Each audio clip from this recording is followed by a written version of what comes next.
Bonjour, bonjour Hugo. Salut. Alors merci d'être avec nous pour ce Facebook Live. On est ensemble pour une vingtaine sur son parcours. Alors à 19 ans, vous êtes le Benjamin des youtubeurs politiques. Vous partagez votre emploi du temps entre vos études. Vous êtes en deuxième année à Sciences Po Paris. Radio Londres, un média participatif que vous avez vous-même créé en 2012. Et votre chaîne, bien sûr, Hugo Décrypte, qui réunit désormais 126 000 abonnés. Votre objectif avec cette chaîne est à la fois simple et compliqué puisqu'il s'agit de rendre l'info accessible aux jeunes adultes, sans donner votre avis. Pour cela, vous multipliez les décryptages, mais aussi les interviews de candidats à l'élection présidentielle. En plus, assez récemment, vous avez commencé une collaboration avec la chaîne d'info en continu LCI. Bref, vous êtes très occupé. Alors, la première question... Vous avez créé votre chaîne YouTube fin 2015. Finalement, pourquoi parler de politique sur YouTube ? Alors moi, ça faisait quelques temps déjà que je voulais lancer une chaîne YouTube pour parler d'actualité aux jeunes, pas les jeunes que moi je peux côtoyer à Sciences Po qui sont déjà intéressés par l'actualité, mais des jeunes qui ne s'intéressent pas forcément à l'actualité, soit parce que c'est pas leur centre d'intérêt aujourd'hui, parce qu'ils ont d'autres choses à faire et c'est parfaitement compréhensible, soit parce que finalement, ils n'ont pas le temps parce qu'ils sont en prépa, parce qu'ils font d'autres choses et du coup, ils veulent bien être au courant, se tenir informés, mais ils n'ont pas forcément le temps et les moyens. Et donc, voilà, j'ai réfléchi à un format qui pouvait être intéressant. Le format de vidéo, déjà, me paraissait assez logique. Sur YouTube, encore plus, parce qu'aujourd'hui, on a peu tendance quand même à aller sur Dailymotion. Et donc voilà, j'ai réfléchi à un format et puis j'ai abouti à ce format de 5 minutes. Je prends un fait d'actualité et en 5 minutes, j'essaie de l'expliquer de façon effectivement objective. Je trouvais que ça manquait pas mal sur YouTube au moment où je me suis lancé, encore aujourd'hui. Il y avait l'extrême droite qui était très présente et qui est encore, Dieudonné, Alain Soral, qui ont quand même des chaînes très actives. Et il y avait aussi une partie de la gauche qui était présente, notamment, il me semble, Causons Causé, le fil de l'actu était déjà là en novembre 2015 quand je m'étais lancé. Mais il manquait pour moi une approche davantage journalistique, on peut dire, à l'actualité. Et donc voilà, j'ai lancé ce format-là. Mais justement, ça n'allait pas de soi, il y a encore pas si longtemps, de parler de politique sur YouTube et de produire un contenu sérieux. Comment est-ce qu'on peut expliquer cette arrivée tardive de thèmes politiques ou de thèmes sociétaux sur YouTube qui a été créé il y a 10 ans, en 2007 ? Ouais, c'est vrai quand on se dit que 10 ans pour avoir autant du contenu politique, en tout cas aussi développé, c'est vrai que ça fait long. Je pense que c'est simplement le fait que les gens les plus actifs sur YouTube, c'est les jeunes. Et assez logiquement, du coup, on a du divertissement qui apparaît en premier. Et puis au final, je pense qu'il y a aussi un effet des médias qui ont cette image et qui répètent cette image. Enfin, beaucoup de médias traditionnels qui répètent cette image. YouTube, c'est du divertissement. C'est Norman qui se filme devant, Norman Cyprien, je sais pas quel youtubeur qui se filme devant sa caméra et qui fait des blagues, qui fait de l'humour. Puis c'est les youtubeuses beauté, puis c'est les jeux vidéo. Et donc, on a eu quand même, après un développement des chaînes de vulgarisation. La politique n'est clairement pas le premier domaine à avoir été touché. Il y a eu d'abord l'histoire qui est pas mal apparue sur YouTube. Il y a eu la science aussi, avec des youtubeurs comme Dirty Biology, etc. Et puis là, depuis peut-être 2 ans maintenant, il y a la politique qui commence à s'installer.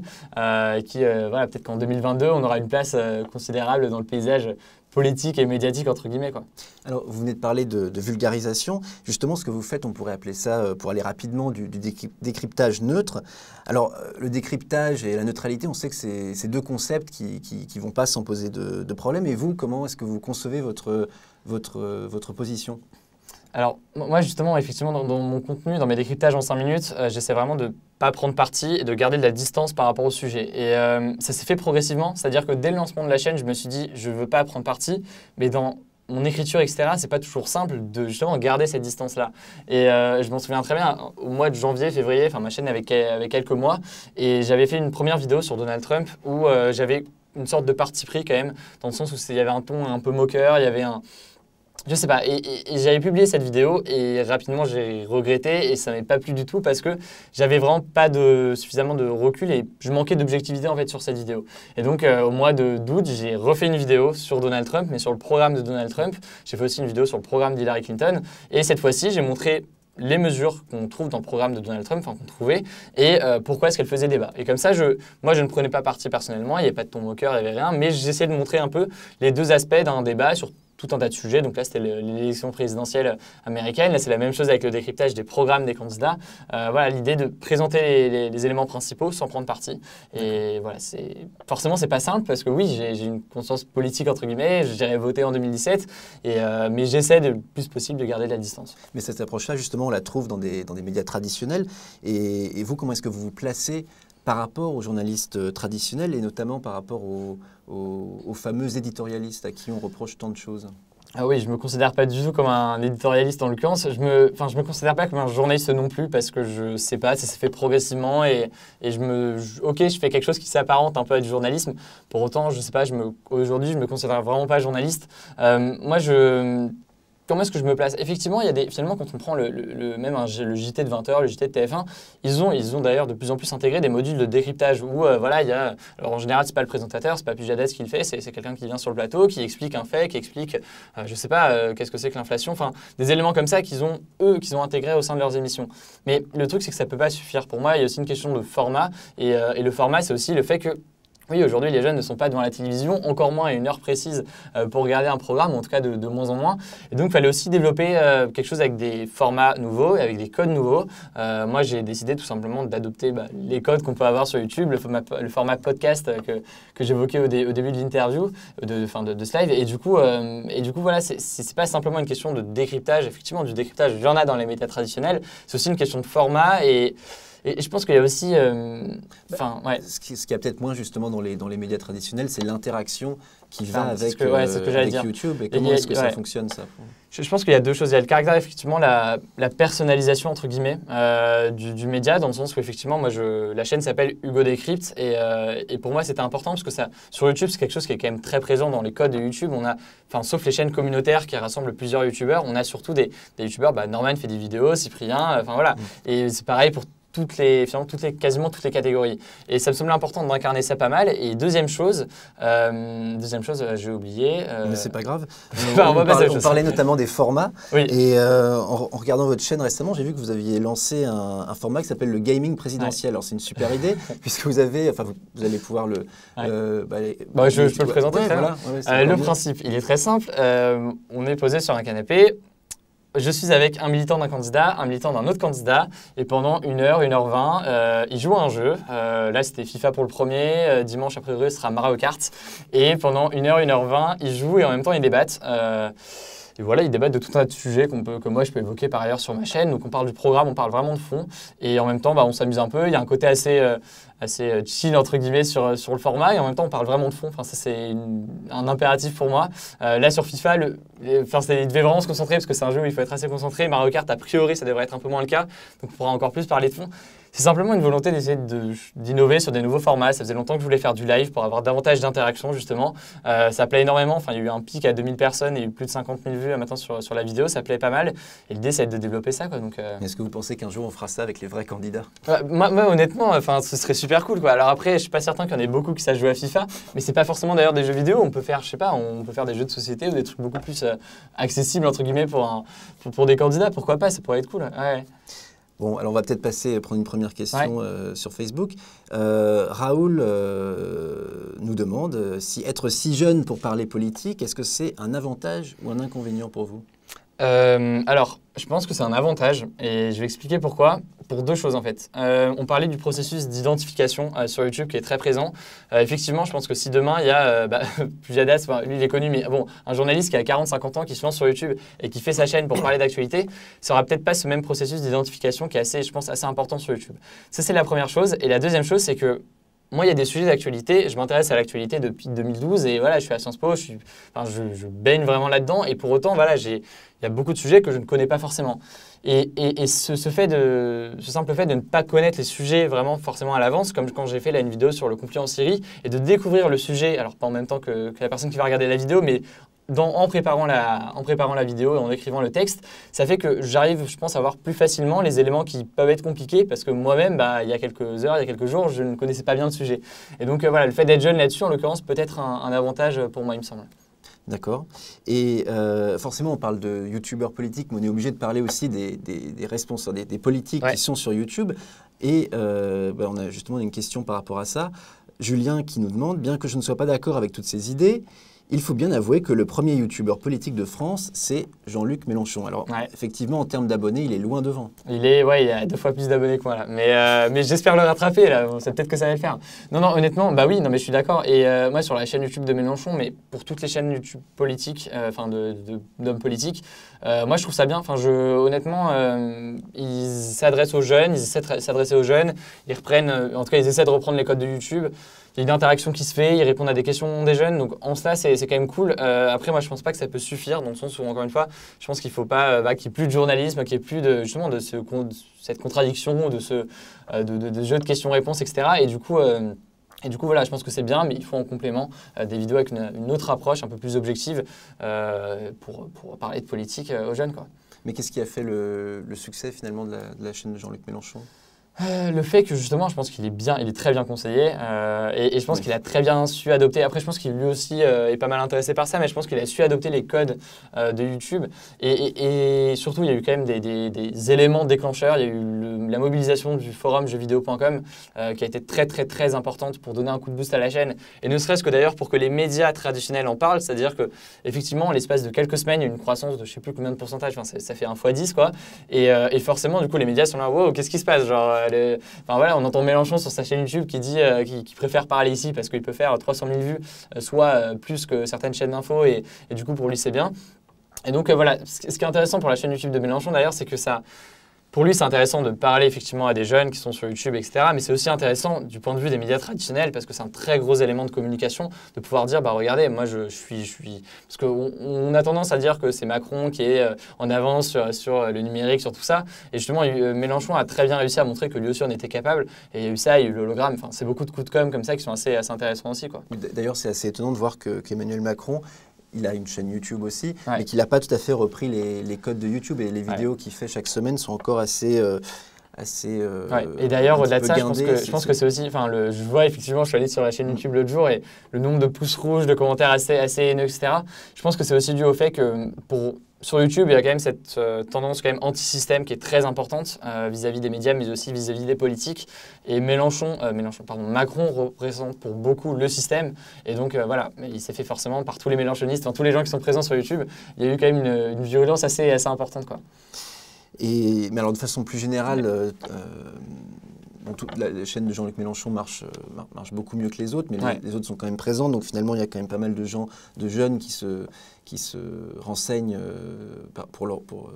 qui s'intéressent à la politique sur YouTube. Quelle peut être l'influence de ces chaînes sur le vote des 18-30 ans ? Alors, moi, je pense qu'il faut relativiser en fait l'influence générale de YouTube sur cette élection parce qu'on entend beaucoup parler avec Mélenchon, honnêtement, moi aussi, ce que j'ai pu faire et voilà. Il y a eu beaucoup d'intérêt pour ce qui s'est passé, pour ce qui se passe encore jusqu'à la présidentielle. Pour autant, je pense que c'est à relativiser. Je pense que la chaîne YouTube de Mélenchon, par exemple, et d'ailleurs ma chaîne aussi, va sûrement amener au vote certaines personnes qui n'avaient pas forcément prévu de voter parce qu'ils n'étaient pas intéressés par ça, parce qu'ils avaient l'impression que ça ne les concernait pas. Et donc oui, ce genre de contenu va amener les gens au vote. Pour ce qui est de la chaîne YouTube de Mélenchon, je pense qu'effectivement, il va amener certains jeunes votants au vote pour lui. Pour autant, YouTube ne sera pas déterminant pour l'élection présidentielle. C'est quand même des audiences qu'il faut relativiser, c'est quand même une influence qu'il faut relativiser. Si on prend l'exemple de la primaire, ça s'est joué sur les débats traditionnels. Fillon est surtout sorti, je pense, à travers ces débats qu'on a eus sur les chaînes traditionnelles. Et donc sur 2017, YouTube n'aura pas un impact ou une influence très importante sur l'élection. Par contre, encore une fois, ça a permis à des gens de s'intéresser à l'actualité, d'être amenés, pourquoi pas, au vote en 2017. Et ça, c'est une bonne chose, quoi. Alors, vous disiez au début que, effectivement, l'extrême droite est présente sur YouTube depuis très longtemps. Est-ce qu'avec le développement des youtubeurs de gauche, est-ce qu'il y a un recul ? Est-ce que vous voyez comme ça ou pas ? Alors moi, je ne me considère pas comme un youtubeur de gauche. Hein. Je ne prends pas parti sur mes vidéos.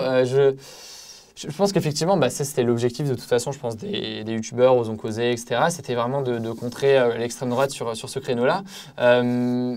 Je pense qu'effectivement, ça a plutôt bien marché. Après, il faut voir quand même que les audiences qu'on peut avoir de Dieudonné ou d'Alain Soral sur YouTube restent très, très importantes. Et surtout, ils sont là depuis très longtemps. Donc, en termes de référencement, je pense que c'est assez important pour eux parce qu'ils ont des centaines de vidéos qui sont bien répertoriées, bien référencées sur YouTube. Et voilà, c'est pas simple non plus, je pense, pour eux de contrer ça. Moi, voilà, sur ma chaîne, j'essaie simplement de donner des informations qui sont objectives sur la gauche, sur la droite, sur l'extrême gauche, sur l'extrême droite. J'ai fait une vidéo sur les affaires de Marine Le Pen qui présente de façon objective ce qui lui est reproché, ce qui a été sa défense, qu'est-ce qui a été reproché, où en est la justice, etc. Et puis après, voilà, libre à chacun de se faire son avis, tout simplement. Alors, maintenant, est-ce que vous avez une question que je me pose, c'est est-ce que vous avez le sentiment avec les autres youtubeurs politiques de former une communauté? Entre nous, youtubeurs, ou oui, chacun individuellement? Parce que j'ai vu que vous aviez fait des vidéos avec Jean Massier d'Acropolis, qu'on verra ici la semaine prochaine. C'est lui qui a produit le gaming présidentiel, justement, que j'ai fait sur ma chaîne. Oui, alors une communauté, moi honnêtement, mis à part Jean Massier, parmi les youtubeurs qui étaient dans le dossier de Télérama, je suis en contact avec aucun, parce que c'est aussi le fait qu'on ne fait pas tout à fait le même contenu, justement. Après, voilà, donc honnêtement, non, pas une communauté particulière au sein entre nous youtubeurs. Par contre, ce qu'on voit, c'est qu'il y a des liens, enfin, les abonnés de la chaîne d'Osons Causer, ou en tout cas, surtout d'ailleurs de Jean Massier, d'Acropolis et les miens, il y a quand même beaucoup de points communs, parce qu'en plus, maintenant, on fait des choses ensemble. Et donc voilà, on est en train de créer, je pense, une communauté aussi de jeunes qui soit étaient déjà intéressés par l'actualité avant, soit grâce à nos contenus, commencent à s'y intéresser, et je trouve ça super cool, et ça fait super plaisir, quoi. Mais est-ce que à terme, vous envisagez de faire une carrière de journaliste traditionnelle ou... Non. Non. Ben, honnêtement, non. Je ne suis pas sûr de vouloir faire une école de journalisme. Moi, je suis passionné par la politique, je suis passionné par le monde des médias et par l'univers des nouveaux médias. Je sais pas, moi, je sais pas, je veux continuer à faire ce que je fais aujourd'hui. Je sais pas où ça mènera. Aujourd'hui, ça se passe super bien. Mon objectif, c'est pas en fait, j'ai jamais vu ma chaîne comme un tremplin vers des médias traditionnels. Je veux pas, mon objectif, c'est pas de finir en CDI sur un média traditionnel. Je veux continuer à faire ce que je fais aujourd'hui, développer ça. Et puis voilà, si jamais ça plaît, c'est cool, quoi. Alors visiblement, cette question de la neutralité, ça intéresse des gens, puisque Irène nous demande, rester politiquement neutre, est-ce vraiment raisonnable? Alors, comment dire comment dire ça? Je suis pas... Sur la présidentielle, quand je dis que je suis neutre, c'est que effectivement, je ne dirai pas pour qui je vote. Je ne donnerai pas de préférence, je ne donnerai pas mon opinion personnelle sur les candidats. Et ça me semble très important. Et c'est d'ailleurs vraiment demandé sur la chaîne. Après, je ne m'interdis pas non plus sur certains sujets de pourquoi pas prendre parti. Je pense notamment à des sujets de société, etc., qui peuvent me tenir à cœur. Je ne m'interdis pas de prendre parti. C'est-à-dire que je n'ai pas une neutralité totale. Et surtout, je ne sais pas si le mot neutralité est vraiment approprié. C'est-à-dire que enfin, c'est pas, jamais il y a un scandale ou quelque chose qui est vraiment choquant, etc. L'idée, c'est pas de dire, bah regardez, non, c'est pas forcément choquant, etc. C'est juste de dire, voilà ce qui se passe, voilà pourquoi est-ce que c'est contesté, voilà qui l'a contesté. Et après, libre à chacun de se faire son avis. Et je pense que c'est la meilleure façon pour moi de traiter des sujets, y compris des sujets qui sont assez touchy. Donc voilà, je pense avoir plus ou moins répondu à la question. Et quant à la collaboration avec LCI, c'est intéressant parce que LCI, a priori, ça pourrait être considéré comme l'antithèse de YouTube. Et comment est-ce que ça s'est fait? Et puis comment tu vois cette collaboration? Moi, j'étais en contact avec plusieurs médias ces derniers mois qui étaient intéressés par ce que je fais, notamment des chaînes d'infos dont LCI. Et moi, je vois vraiment ça comme une expérience pour moi parce que ça me permet...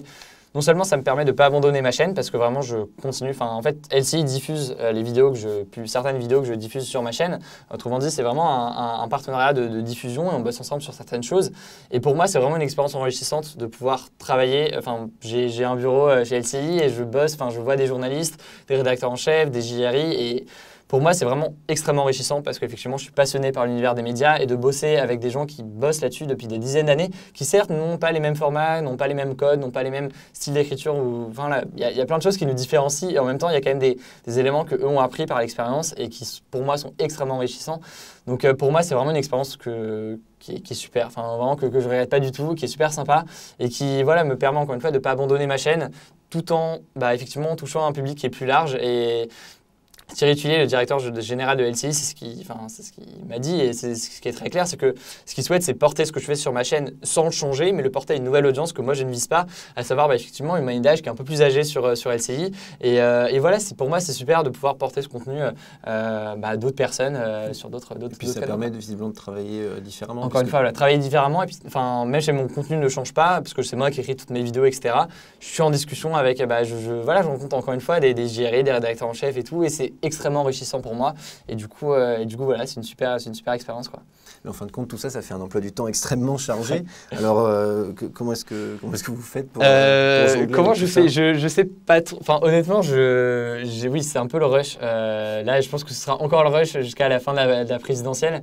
Mais honnêtement, ça me fait vraiment plaisir. Enfin, je vois pas ça comme du travail dans le sens où c'est ce qui me plaît vraiment. Et puis, de plus en plus, mes études à Sciences Po sont extrêmement enrichissantes aussi, mais je vois vraiment ma chaîne, ma chaîne et mes projets comme quelque chose d'au moins aussi important que mes études. C'est-à-dire que j'aurais pas pu faire ce que je fais avec LCI, j'aurais pas pu faire tout ça sans ma chaîne ou seulement avec mes études, en tout cas pas tout de suite. Et du coup, vraiment, de plus en plus, je vois ma chaîne comme quelque chose d'assez important et je mets le paquet là-dessus forcément. Donc oui, ce semestre, je ne suis pas certain que j'aurai les meilleures notes dans tous ces cours, mais voilà, c'est un choix de ma part de développer ma chaîne là-dessus et ça me semble assez important, quoi. Et puis là, la présidentielle va bien finir par arriver à son terme. Ouais. Qu'est-ce que vous allez faire ensuite? Parce qu'en ce moment, vous faites quand même beaucoup de vidéos de décryptage des programmes, par exemple. Et donc, qu'est-ce que vous allez… Alors, oui, effectivement, c'est une question qu'on m'a beaucoup posée. C'est après la présidentielle. Est-ce que les gens vont pas un peu en avoir rien à faire de la politique? Je pense pas, parce que d'ailleurs, j'ai lancé ma chaîne en novembre 2015, donc la présidentielle n'était pas vraiment dans le truc. Il y avait déjà un intérêt. Moi, j'ai prévu pas mal de choses. Sciences Po a validé le fait que je puisse bosser sur ma chaîne l'année prochaine en tant que projet personnel et donc pas partir en université ou en stage à l'étranger comme je suis censé le faire. Autrement dit, j'ai prévu pas mal de choses sur ma chaîne à l'étranger pour l'année prochaine. Ça va être l'occasion pour moi de développer des nouveaux formats, des nouveaux projets, toujours en lien avec l'actualité. Et honnêtement, non, ce ne sera pas du tout un ralentissement après l'élection. Au contraire, je pense que ça va être l'occasion pour moi de tester des nouvelles choses et je pense que ça va être pas mal, quoi. Ben voilà, c'est très bien. Ça me paraît très bien. Donc je pense qu'on va s'en tenir là. Merci. Merci à vous. Hugo. Merci. Nous arrivons donc à la fin de ce live. Merci de l'avoir suivi. Et quant à nous, on va se retrouver la semaine prochaine. On recevra Jean Massier, qui est le fondateur de la chaîne de streaming politique Acropolis. Merci, à bientôt. Salut.